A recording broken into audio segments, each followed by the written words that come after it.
Sebelumnya, Assalamualaikum warahmatullahi wabarakatuh. Pada kesempatan kali ini, izinkan kami dari kelompok 10 untuk memulai presentasi hasil diskusi yang berjudul Menganalisis Islam dalam Globalisasi, yang beranggotakan saya sendiri, Chelsea Galuh Salsabila, Saniasa Alfarobi, Muhammad Fahrur Rahmat, dan Arkanata Rafali. Langsung saja memasuki materi yang pertama, yaitu globalisasi terhadap Islam, yang akan dibacakan oleh Mas Fahrur. Yang pertama yaitu globalisasi terhadap Islam. Adanya globalisasi mempengaruhi penyebaran pemahaman dan praktik Islam di seluruh dunia melalui kemajuan teknologi, komunikasi, dan ekonomi. Kemajuan komunikasi dan internet memungkinkan penyebaran agama Islam lebih cepat dan luas. Selain itu, globalisasi membawa pengaruh budaya barat yang cenderung sekuler yang terkadang bertentangan dengan nilai-nilai Islam. Selanjutnya yang kedua yaitu perspektif Islam terhadap globalisasi. Globalisasi terhadap pandangan Islam mencakup aspek kehidupan yang mempengaruhi cara umat Islam berinteraksi di dunia yang semakin terhubung, yang bertujuan untuk menjaga identitas keagamaan, membangun dialog antar budaya, mewujudkan keadilan sosial, dan menghadapi tantangan modernisasi. Dengan menggunakan pendekatan yang bijak, umat Muslim dapat beradaptasi dengan perubahan ini, membangun identitas yang moderat dan inklusif, serta berkontribusi positif dalam masyarakat global tanpa kehilangan nilai-nilai agama mereka. Baik, yaitu yang berikutnya ada lingkup globalisasi terhadap Islam.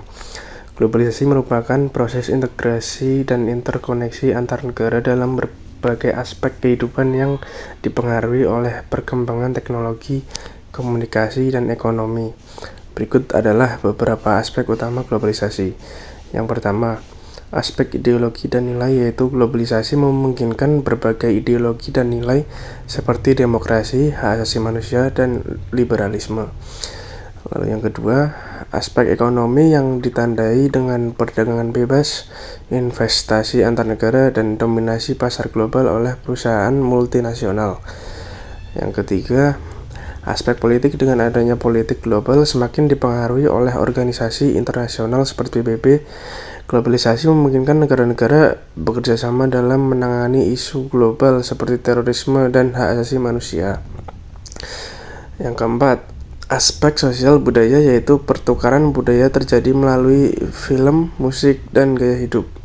Lalu yang terakhir, aspek teknologi dan informasi. Dengan adanya kemajuan informasi seperti internet dan media sosial dapat mempercepat informasi dan komunikasi antar bangsa. Dampak negatif dan positif. Globalisasi memiliki dampak positif seperti akses informasi dan pendidikan, banyaknya beasiswa yang ditawarkan untuk studi Islam sehingga memungkinkan umat Islam untuk belajar dari berbagai belahan dunia, peningkatan kesadaran sosial, dan penyebaran dakwah Islam melalui internet dan media sosial dengan cepat dan luas.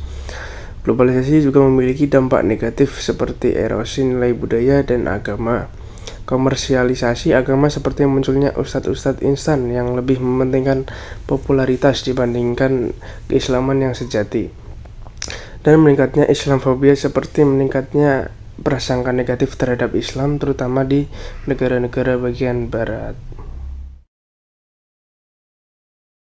Selanjutnya, adanya tantangan dan peluang.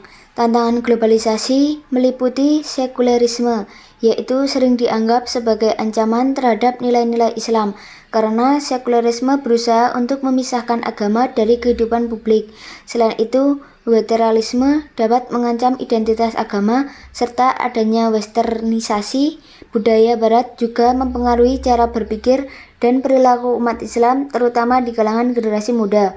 Peluang globalisasi meliputi penyebaran dakwah, kolaborasi internasional, dan peningkatan pendidikan Islam berstandar nasional, seperti mengintegrasikan nilai-nilai Islam dengan pengetahuan modern. Selanjutnya yaitu kesimpulan. Adanya adaptasi dan transformasi diri diperlukan dalam menghadapi tantangan globalisasi, tanpa mengorbankan nilai-nilai dasar Islam. Penguatan pendidikan agama Islam berperan penting dalam memastikan generasi muda dapat memahami dan menerapkan ajaran Islam. Umat Islam perlu menjaga nilai-nilai moral dan identitas mereka seiring dengan perkembangan gaya hidup global.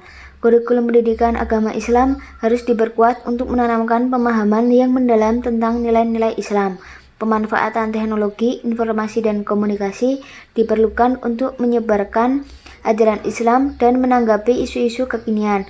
Promosi dialog antar agama dan lintas budaya diperlukan untuk memperkuat pemahaman toleransi. Itu tadi materi yang dapat kami sampaikan. Apakah ada yang ingin ditanyakan? Saya persilahkan. Cukup sekian presentasi dari kelompok kami yang dapat disampaikan. Kurang lebihnya mohon maaf. Wassalamualaikum warahmatullahi wabarakatuh.